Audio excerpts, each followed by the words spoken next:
Alley Cat Allies is a global organization, and we have been involved with many programs and many activists and their intentions to provide compassionate care for cats, humane, non-lethal control for cats all over the world. When I first opened the email with the news, there were pictures, there was this whole story of what had happened with bloody scenes, and it was ghastly.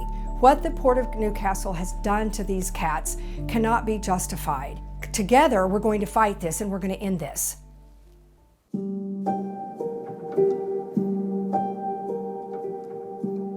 She said she'd walked out onto the wall and there was these piles of food and blood. Something had happened. She thought perhaps they'd been poisoned. Injured cats, cats missing, trails of blood. More blood.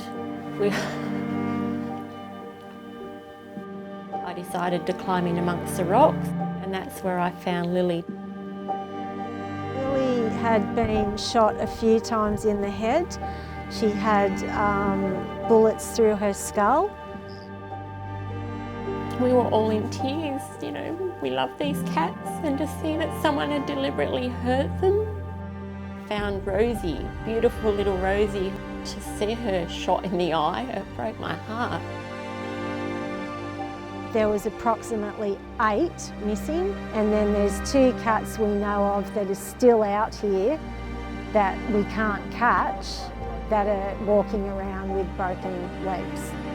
We've also since found out that they came back the night after it and the night after that and tried to clean up their mess. There was non-lethal control in place. It had been carried out by people who had sterilized the cats. In Australia, it's referred to as desexed. The cats had been microchipped, they'd been vaccinated, and they were not breeding. Very rarely do we see a gunshot wound to a cat, particularly around the head. She's blind, she can't smell, she's got a hernia, she's just learning to eat again, but she's slowly recovering. Once the vet notified us that Lily had been shot, the police said that that had been a legal cull.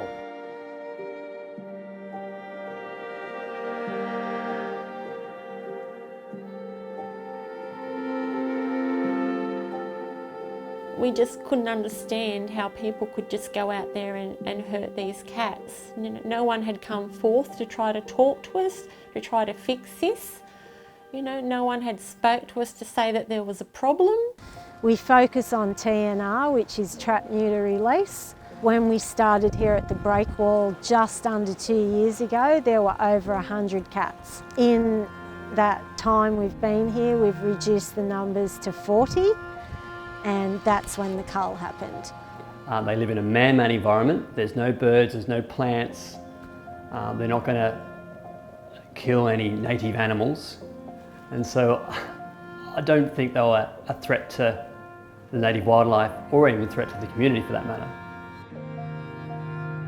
If the Port of Newcastle thinks they can continue to do what they've done before, we have news for them. This is not going to continue. We're going to find every avenue and every legal step to take to stop this. To look at a group of cats and think they can simply be exterminated is exactly the problem. These are living, breathing animals who feel pain, and the approach to control their numbers can be done humanely, and it can be done with non-lethal sterilization. And that's exactly what was taking place here. The Port of Newcastle was very wrong that they could not even find this out. And for them to just simply look at a group of cats and think this was the first approach that came to their mind. Fear, suffering and pain is exactly what happened to these cats at the Stockton Breakwall. This kill should never have taken place, and we can't sort of just shift the blame onto somebody else. The Port of Newcastle needs to take responsibility for what happened to these cats, and they need to come forward and make a public commitment for no further killing. They are the one that issued it. They are the ones that's responsible. They are the ones that need to pay for what they've done. We need to get justice for our cats. Trapping these cats and neutering them and then re-releasing them or rehoming them and controlling the population that way is a lot more humane than trying to cull with a gun. We need an independent Office of Animal Welfare to ensure that cases like this are prosecuted for animal cruelty. Our job is to stop these acts, and so that means whether it takes place here in this country or on the other side of the world, Alley Cat Allies is going to be there. We're going to take action to see that this changes. Alley Cat Allies is interested in protecting wildlife, birds, and cats. And the reality is that if this lethal approach, that this mindset continues and is justified in the name of conservation, we will never get ahead of where we can actually have innovative programs that work.